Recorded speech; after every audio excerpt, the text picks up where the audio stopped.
আসসালামু আলাইকুম সুপ্রিয় শিক্ষার্থীরা। এইচএসসি পদার্থবিজ্ঞান প্রথম পত্র অধ্যায় 3 গতিবিদ্যা যশোর বোর্ড 2015। এই প্রশ্নে দেওয়া আছে 750 মিটার পার সেকেন্ড বেগে একটি বুলেট রাইফেল থেকে নির্গত হলো।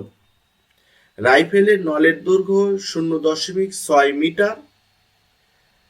এখানে ক ও খ নং প্রশ্নের উত্তর আমি ডেসক্রিপশনে দিয়ে দিব। গ নং প্রশ্ন হচ্ছে বুলেটের গড় ত্বরণ কত। তো বুলেটের গড় ত্বরণ নির্ণয় করতে গেলে আমরা এখানে এই সূত্রটি ব্যবহার করতে পারি। আমরা যে V square equal U square plus 2as যে সূত্রটা জানতে, এটাকে আমরা v1 square equal v0 square plus 2as ধরেছি। এখান থেকে আমরা ত্বরণ বের করতে পারবো। ত্বরণ a equal v1 square minus v0 square by 2s। এই সূত্রটা আমরা কেন ব্যবহার করব? এই সূত্রটা ব্যবহার করার কারণ হচ্ছে আমাদের নির্ণয় করতে হবে হচ্ছে ত্বরণ, বুলেটের গড় ত্বরণ এ। আর উদ্দীপক থেকে আমরা কি পাই? উদ্দীপক থেকে আমরা যে বুলেটের এই যে বুলেট বের হয়ে যাওয়ার যে বেগ পাই, 750 মিটার পার সেকেন্ড বেগে একটি বুলেট রাইফেল থেকে নির্গত হলো। তো মনে রাখবা, রাইফেল এবং বুলেট এদের উভয়ের আদিবেগ সর্বদাই শূন্য থাকে। আদিবেগ গুলির হোক আর রাইফেলের হোক, এদের আদিবেগ শূন্য থাকে। আর যে বেগে বুলেটটি বের হয়ে যায়, যে বেগে বুলেটটি নল থেকে বের হয়ে যায়, এটাকেই শেষ বেগ ধরা হয়। অর্থাৎ যদি আমরা এই যে এটা হচ্ছে আমাদের একটা গুলি, বন্দুক থেকে ধরো গুলিটা বের হয়ে যায়, তো এইটুকু ছিল আমাদের কত? 0.6 মিটার প্রশ্নে দেওয়া ছিল। তো দূরত্ব এখানে 0.6 মিটার। নলের দৈর্ঘ্য যেটা, এটাকেই দূরত্ব। নল থেকে যে বেগে গুলিটি বের হয়ে গেল, এটাকে আমরা ধরবো বুলেটের ক্ষেত্রে, গুলির ক্ষেত্রে শেষ বেগ। বুলেটের ক্ষেত্রে শেষ বেগ 750 মিটার পার সেকেন্ড। আর আদিবেগ আমরা জানি, গুলি বুলেট এদের আদিবেগ সর্বদাই শূন্য। তাহলে আদিবেগ v0 equal 0 metre per second. আর আমাদের অতিক্রান্ত দূরত্ব হচ্ছে নলের যা দূরত্ব, এটাই অতিক্রান্ত দূরত্ব ধরে আমরা ত্বরণ বের করতে পারবো।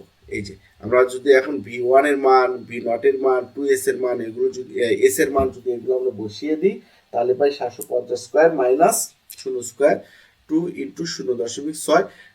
এখানে আমরা ক্যালকুলেটর ব্যবহার করে a এর মান পাবো 4.69 into 10⁵ metre per second square. অতএব বুলেটের গড় ত্বরণ হচ্ছে 4.69 into 10⁵ metre per second square. এরপরের প্রশ্ন ছিল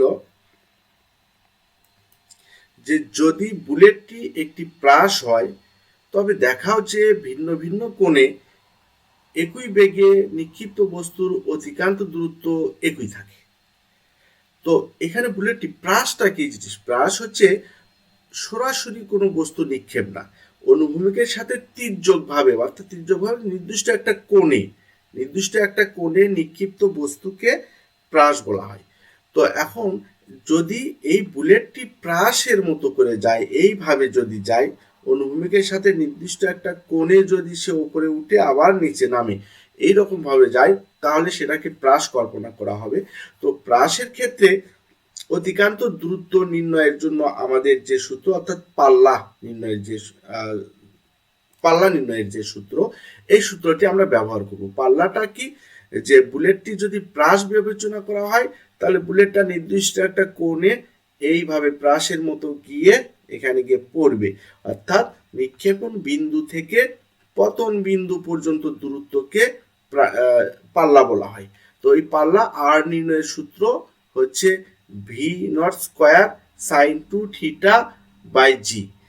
তো এটা হচ্ছে আমাদের সূত্র। v0 স্কোয়ার, v0 হচ্ছে আমরা নিক্ষেপণ বেগ যা ধরবো সেটা, sin 2θ, এটা হচ্ছে নিক্ষেপণ কোণ হলো থিটা, ভাগ জি করলে আমরা পাল্লা বের করতে পারি। তো দেখো এখানে আমাদের নিক্ষেপণ কোণ, অর্থাৎ কত বেগে বুলেটটি নিক্ষেপ করা হয়েছিল, 750 মিটার পার সেকেন্ড বেগে। অভিকর্ষ ত্বরণ জি 9.8 আমরা জানি।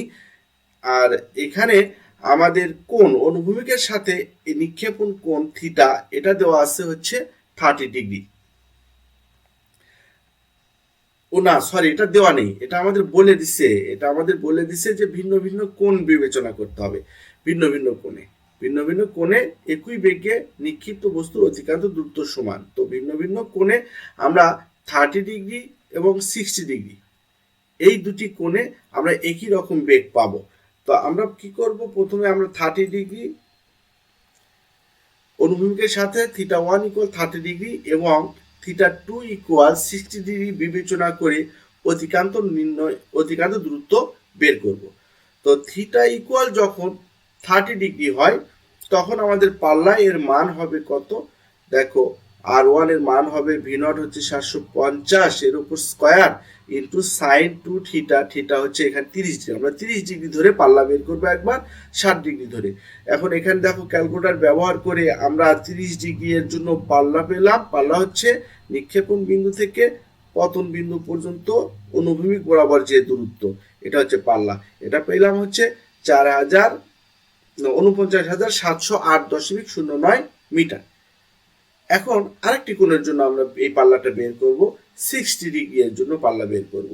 তাহলে θ2 = 60 ডিগ্রি এর জন্য এই দুটি কোণ আমরা ধরে নিয়েছি। R2 = একই সূত্র, V0 স্কয়ার sin 2 θ1/g, শুধুমাত্র এখানে থিটা এর মান হবে কত ডিগ্রি? θ2 হবে এখানে। ওকে, এখানে θ2 আমরা ধরে নিয়েছি 60 ডিগ্রি।